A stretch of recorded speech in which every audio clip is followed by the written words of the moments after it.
In April 2015, VMA Group conducted research where we were able to obtain feedback from about 190 communicators, mostly senior practitioners in the industry in South Africa. And we asked them a number of questions that went broader than just understanding salary and demographics, but really to dive into the details behind what are their key concerns in the industry, what are the challenges that they experience, and basically what does the future of business communication look like in the next 3 to 5 years. So two of the most important trends that emerged was that there is a skills shortage, and that breaks down into specific disciplines. There's obviously downward pressure on budgets that's taking place, and also the need to deliver on what business is looking for more than the creative side. So if we break down the research, what we effectively found on the skills development side, we asked two questions. One is, what skills do you feel are most important to you at the moment? And the second question was, what areas do you feel your teams need development in order to deliver on the future trends and requirements in communication?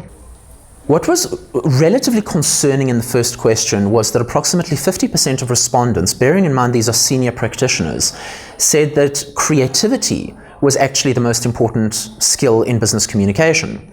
Only 5% said that business acumen was an important skill. About 5% also said that training leaders and working on leadership communication was an important skill, and 10% said writing was an important skill.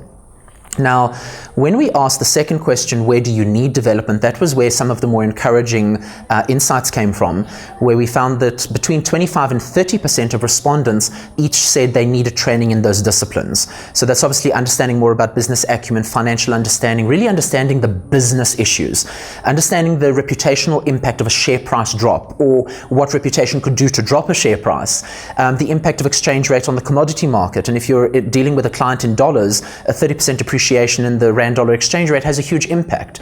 Those are all things that if we work in communications, we might not be business analysts or BCom graduates, but those are the things that are really critical. Now, VMA doesn't only do the research in South Africa, we also do a flagship piece of research called The Pulse, which is done in the Asia-Pac region between Shanghai, Hong Kong, and Singapore. When we look at what's important to communicators in that market, over 50%, in fact 61%, say that business acumen and understanding business skill is the number one skill communicators require. It's only after that you look at all the other more tactical or operational skills that, quite frankly, these days we should take for granted. If we're working in business communication, writing shouldn't even feature there. It's a given that we can write, but it's not a given that we all understand business communication. Further, over 50% of people in the Asia-Pac region acknowledge that change management is a critical skill. Up to 80% of staff at any point in time are going through change. And yet, if we're not focusing on it, how can we expect people to join us on the journey? So those at a very high level were the findings that came out of the research that we did.